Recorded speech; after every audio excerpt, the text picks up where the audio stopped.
د ملک د نورو برخو په رنګ ملکند کې هم یومي قرارداد په خشان و منځلې شو. ټوله ضلع کې په عامو او سرکاري ودانو دننه او په عام میدانونو کې خوندوري دستوري تر سره شوې. د ملکند های سکول کې هم په زړه پورې دستوره وشوه چې پکې ډیپټي کمشنر اقبال حسین مشر میلمه و. د دستوري په مهال د سکول ماشومانو ملي نغمې ترانې سبقامیز خاکې وړاندې کړې کومې چې د دستوري ماحول لکه سپلې کړو. دستوري ته ډیپټي کمشنر اقبال حسین، ډسټرکټ سپورټس افیسر مشرف خان او یو شمېر مشرانو ویناګانې وکړې او د نظریه پاکستان په اهمیت یې رڼا واچول او دا خبره په ډاګه کړل چې زموږ مشرانو د پاکستان جوړولو لپاره ډېرې لوی قربانۍ ورکړې دي. ځکه خو نن موږ په آزاد ماحول کې ژوند کوو. باید چې نوې نسل د مشرانو قربانۍ یاد وساتي.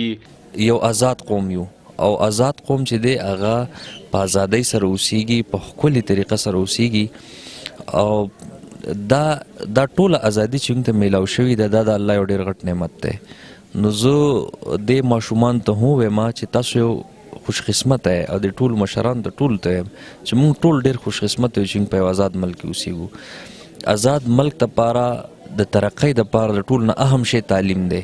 د دستوري په مهال د سکول ماشومانو ترمنځ د جمناسټیک خوندوره مقابله هم وشوه چې پکې ماشومانو خپل پټ صلاحیتونه را برسېره کړه. په کومې چې راغلي خلک غلي پاتې نشو. قامي ورځ په خشان مانځل د ژوندي قانونو نښې دي کوم چې موږ ته د یووالي درس هم راکوي. عمران زریاب، خیبر نیوز، مالکند.